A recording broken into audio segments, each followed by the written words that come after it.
At your age, with no position of responsibility, someone as incompetent as you is not needed in our company. I have prepared a termination letter and we will pay severance. Pack your things and leave immediately. I silently endured the president's abusive tirade. Arguing with such a person is futile. Understood? I'm terminated, I calmly stated.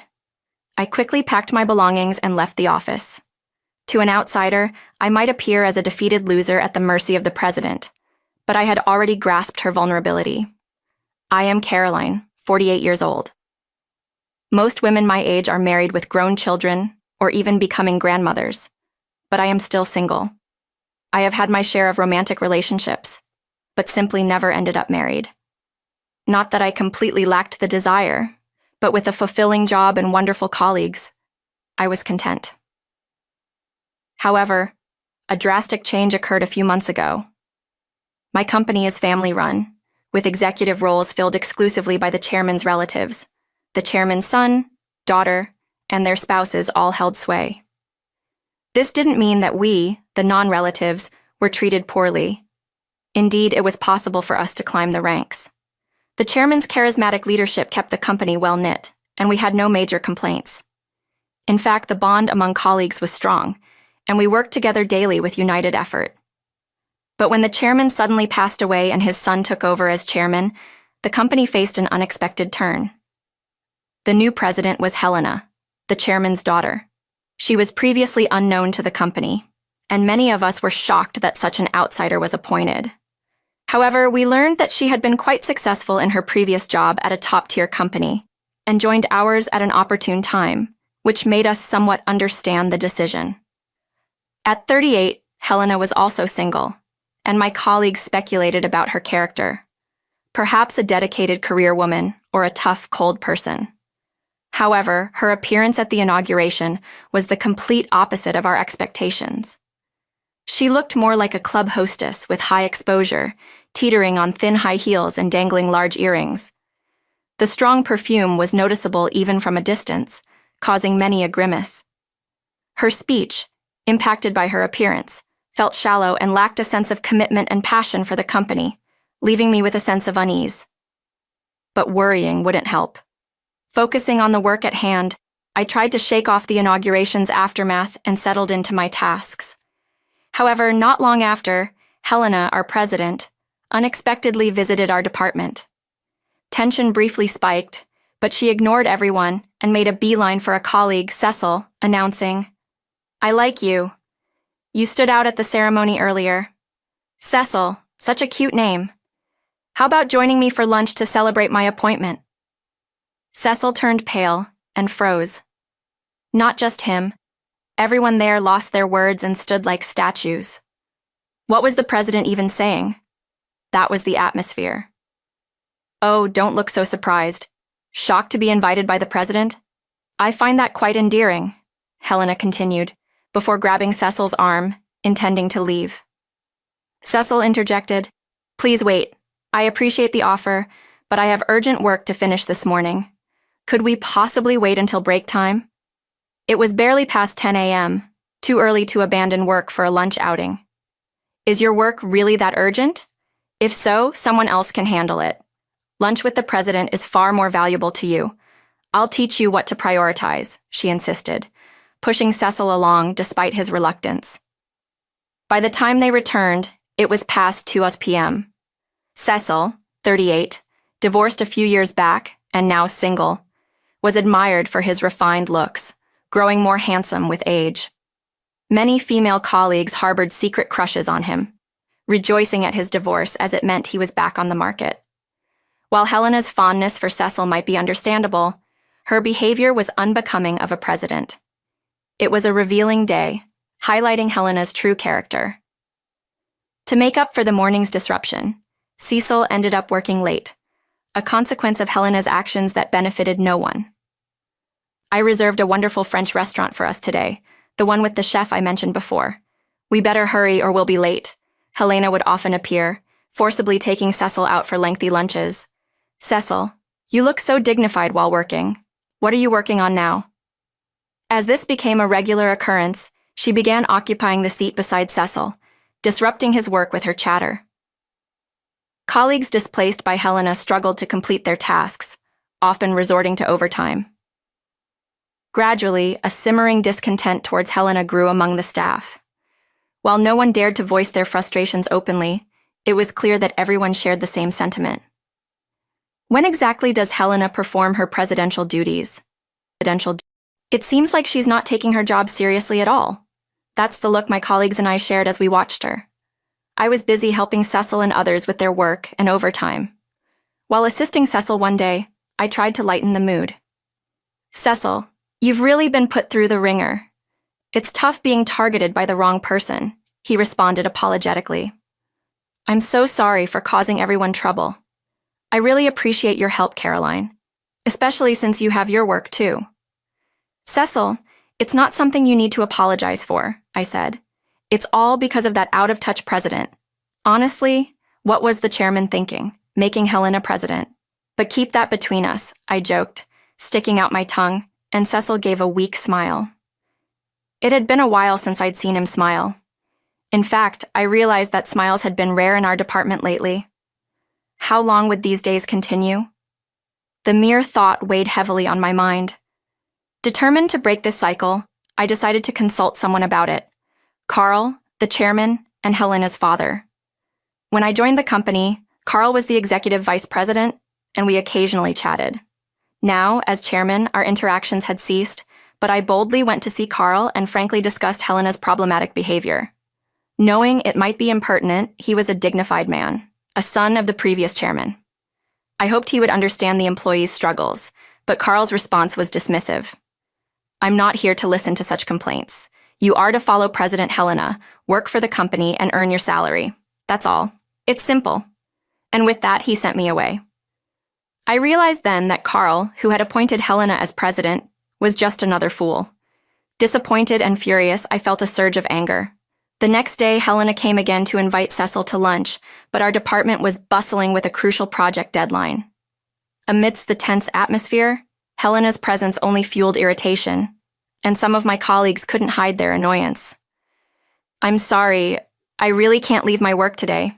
Could you perhaps dine alone?" Cecil tried to decline politely. Helena insisted, "It's fine. Someone else will cover for you.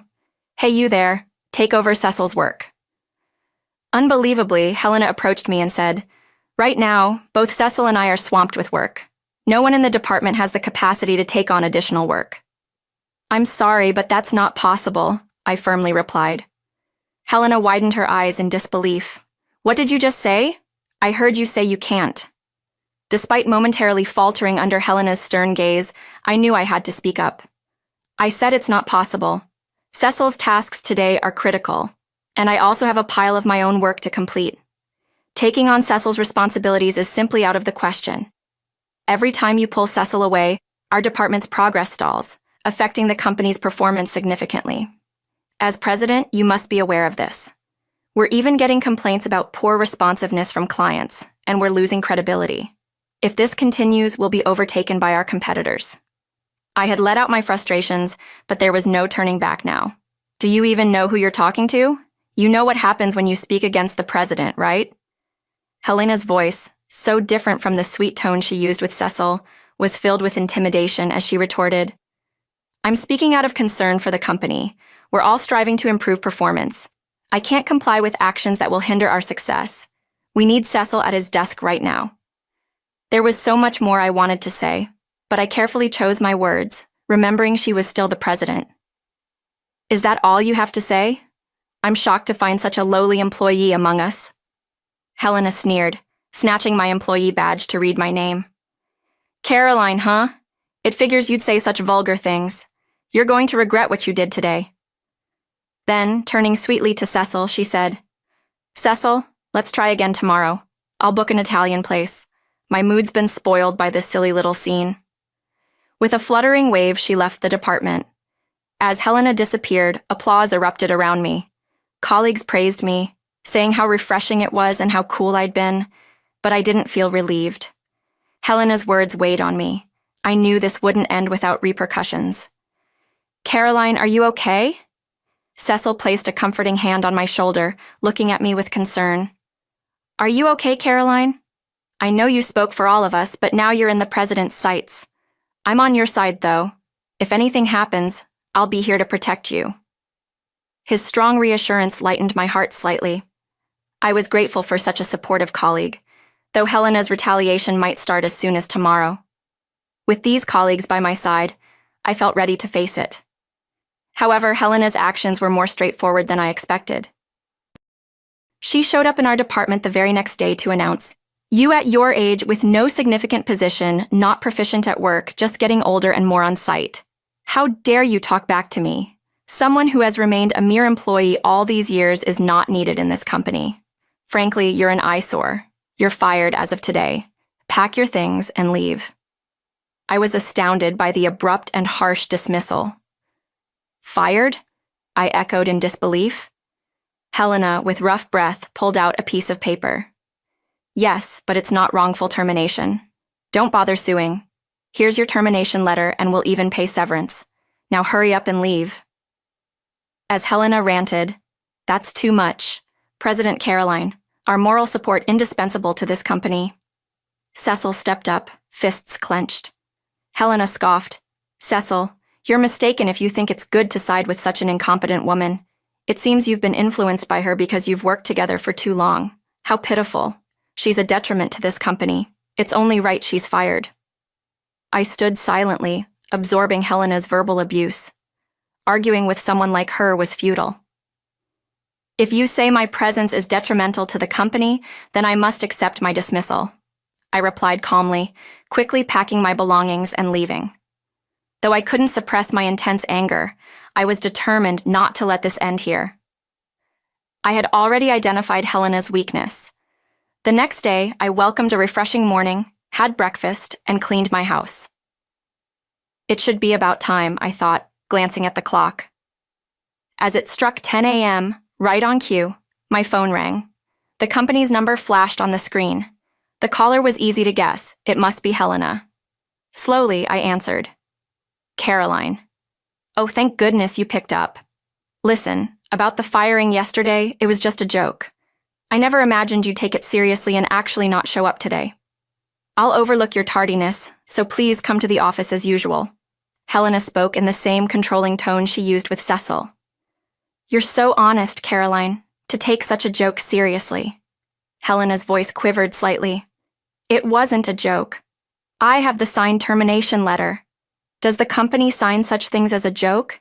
If so, that's a terribly irresponsible company. A president who flirts with male employees and publicly humiliates an employee is disgraceful. I want nothing more to do with such a company." Helena was speechless at my words, so I pressed further.